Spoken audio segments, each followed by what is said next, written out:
बिस्मिल्लाहिर्रहमानिर्रहीम। सूरह हाक़। क़यामत छा आहे उहा क़यामत, ऐं कहिड़ी शइ तोखे ॼाणायो त क़यामत छा आहे। समूद ऐं आद क़ौम क़यामत खे कूड़ो ॼातो, पोइ समूद क़ौम से त हिक रड़ सां नास कया विया, ऐं आद से हिक बेहद सख़्त वाह सां नास कया विया। ऐं अल्लाह उन वाह खे 7 रातियूं ऐं 8 ॾींहं लॻ मथनि खड़ो कयो। पोइ क़ौम खे उन ज़मीन में किरियल ॾिसी हा, ॼण त उहे भुते खजीअ जा थुड़ आहिनि। पोइ उन्हीअ खे कुझु बचियल ॾिसी थो छा, ऐं फ़िरौन ऐं जेकी उन खां अॻु हुआ ऐं नास कयल शहर वारा बि गुनाह जा कम करे आया ऐं पंहिंजे पालनहार जे रसूल जी नाफ़रमानी कयूं। तंहिं करे अल्लाह वॾी पकड़ सां खेनि पकड़ियो।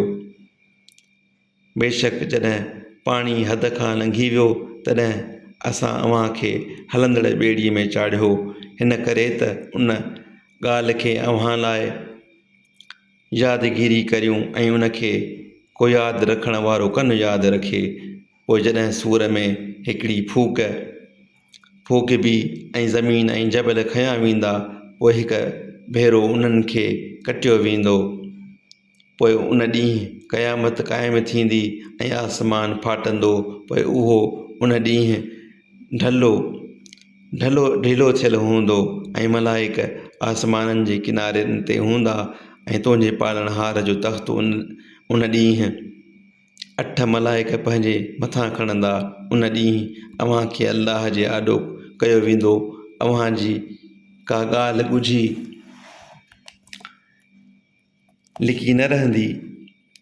पोइ जंहिंखे संदसि ऐमाल नामो संदसि सॼे हथ में ॾिनो वियो, सो चवंदो त वठो मुंहिंजो ऐमाल नामो पढ़ो। बेशक मूं यकीन रखियो हो त आउं पंहिंजे हिसाब खे पहुचंदुसि। उहो चङे गुज़रान में हूंदो, मथां ऐं बेश्त में, जंहिंजा मेवा वेझा हूंदा।